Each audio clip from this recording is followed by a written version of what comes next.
Hej og velkommen til. I dag der skal vi have kigget på, hvordan vi får lavet den der SmartMe-fan endnu smartere ved at lave den stemmestyret via Google Home. Så lad os kigge på det.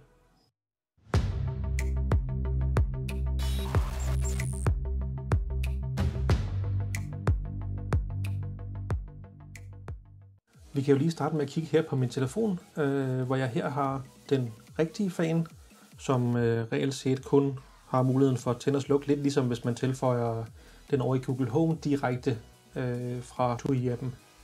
Det vi så gør, det er, at vi tilføjer et virtuelt device.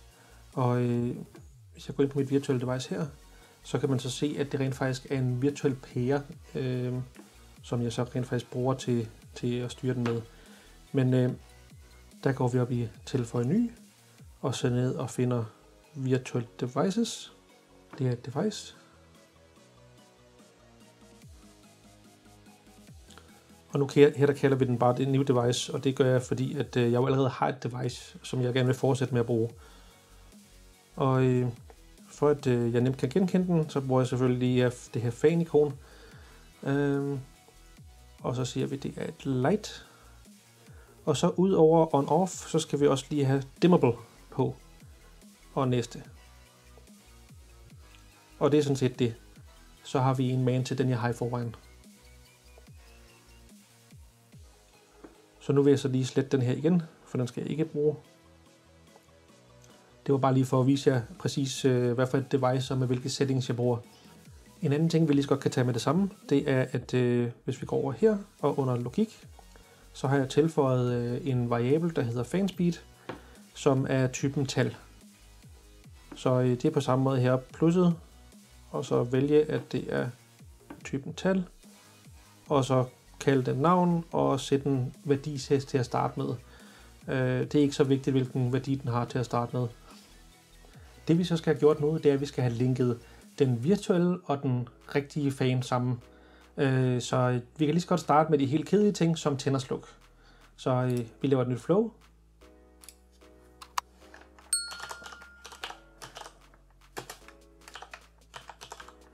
Jeg kalder dem så lige 2 her, fordi at, jeg har nogle flows i forvejen. Så er jeg på when. Og jeg søger lige på SmartMe. Og her kan man så se, at jeg har henholdsvis den virtuelle og den rigtige. Fordi den rigtige var, som vi husker det, har kun tænd og sluk. Og den virtuelle, fordi det er i reelt set er en pære, så har den også ændret lysniveau. Så vi vælger, når den er tændt, så vil vi også gerne tænde den anden. Save. Og så laver jeg selvfølgelig også lige den modsatte, så duplikerer I den her. Og skriver lige org for originalen her. Væk med det der.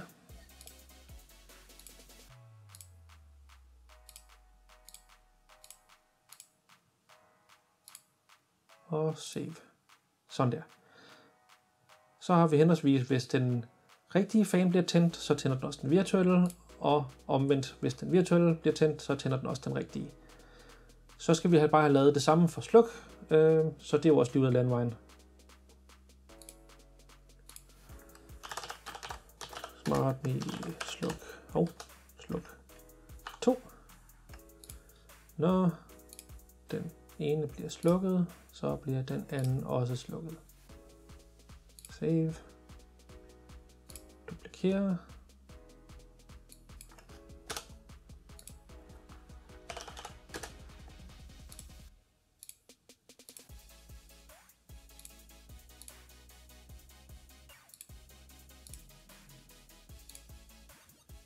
Save. Sådan der.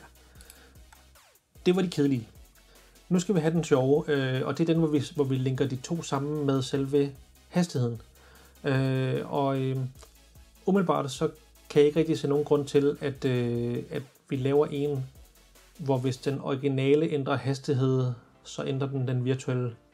Fordi det får vi ikke rigtig brug for. Så vi laver kun en, der sørger for, at hvis den virtuelle ændrer hastighed, så ændrer den også hastigheden på den originale. Så vi tager et nyt flow. Og vi kan lige kalde den for link virtuel og rigtig fan. Sådan der. Så siger vi, når lysniveauet ændrer sig, som jo er fanspeeden, så skal vi have noget logik hernede. Logik. Og vi vil gerne beregne en numerisk variabel. Og der skal vi så lige herover i søgefeltet. Ja, der skal vi så have fanspeed. Det var så den eneste mulighed, så det var nemt nok. Og her vil vi gerne have 2 tuborgklammer, hvis jeg ellers lige kan huske, hvor de sidder. De sidder der. Og så vil vi gerne have den variabel, der hedder niveau, som er niveauet af lysstyrken på den virtuelle kontakt. Og i og med, at det bliver vist som mellem 0 og 1, og ikke mellem 0 og 100, så bliver vi nødt til lige at gange med 100, og så afslutte med 2 tuborgklammer igen.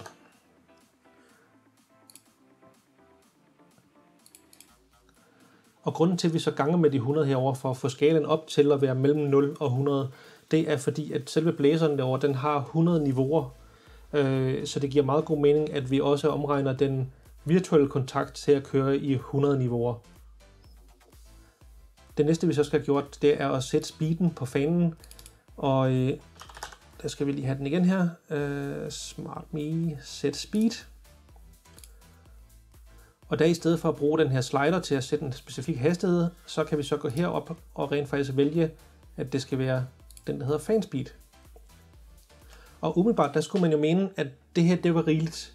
Men problemet er så, at fra at den beregner fanspeeden i logikken der, til at den sætter fanspeeden, der går så kort tid, så den når ikke at regne det rigtigt ud og sætte variablen korrekt. Så vi bliver nødt til at have et delay på her, på bare et sekund, for at den rent faktisk gør det rigtigt. Så det jeg oplevede, det var, at hvis jeg gjorde det uden det her delay, så nogle gange satte den hastigheden til det, jeg bad den om, og nogle gange satte den til tilfældig anden hastighed, end det, jeg bad den om. Og jeg kunne jo se samtidig på min telefon, at den virtuelle pære, den blev sat til den rigtige hastighed, når jeg bad Google om at gøre det, men at den kastede ligesom ikke den information ordentligt videre over til den rigtige fan. Så derfor vidste jeg også, at det var derimellem, at der var et problem. Jeg fik så hjælp af Brian Christiansen til at finde ud af, at det kunne løses med det her delay, fordi at han havde jo selvfølgelig lavet samme delay på sit setup. Lige en hurtig indskydelse. Efter jeg havde lavet det her og ville til at teste det, så fandt jeg ud af, at jeg havde fået lavet en masse mellemrum i den her tekst her, og det må der ikke være, for så virker det ikke ordentligt. Så jeg har lige fjernet de mellemrum, jeg havde før niveau her, og dem jeg havde efter, og gemt igen, og nu ser det ud til at virke. Så lad os komme tilbage til resten af videoen. Så kan vi jo lige se, om det vi har lavet, det virker, og om det er linket korrekt. Vi kan jo starte med at prøve at trykke her på den virtuelle, og se om den anden også starter. Det gjorde den. Så kan vi jo prøve at slukke igen. Det ser også ud til at lykkes. Så kan vi jo så passende gå ind under den virtuelle her, og så sætte for eksempel 20%-ish. Fordi så tror jeg, at vi kan høre forskellen alt efter, hvor godt noise cancellation der er på min mikrofon her. Og så butter den op på 100%. Så skulle man gerne kunne høre en forskel. Jeg skruer den lidt ned igen. Og jeg slukker den. Den næste del er så at sige til ens Google-højttaler, at den skal synkronisere enheder, sådan så at den her nye enhed bliver synket over i Google Home. Så Google, synkronisere enheder. Helt i orden. Synkronisere enheder til 5 udbydere. Over i Google Home-appen vil den så være som en pære, og jeg har mine smarte blæsere her liggende i en gruppe for sig selv, så jeg kan holde styr på dem. Og jeg har den så her, og vi prøver at tænde. Og den tændte. Og den tænder jo så bare på den sidste niveau, som blæseren stod på. Det kan man så se her, det er ikke opdateret over i selve Google Home.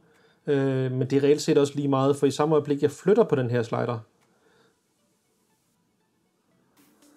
så skulle den gerne gøre det rigtigt derovre.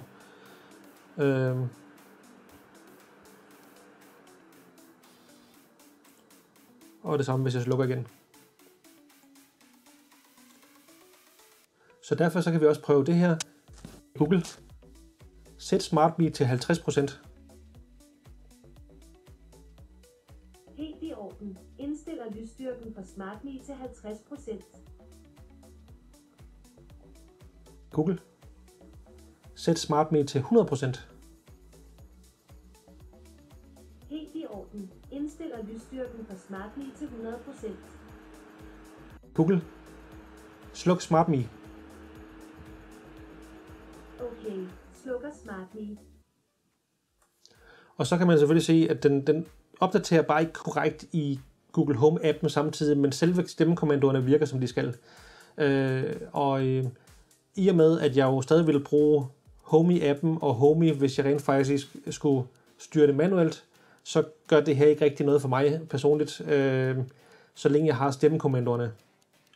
Og det var egentlig alt for den her gang, så hvis der er ris, ros andet, ned i kommentarsporet som sædvanligt, og ellers ses vi bare i en anden afsnit. Hej hej!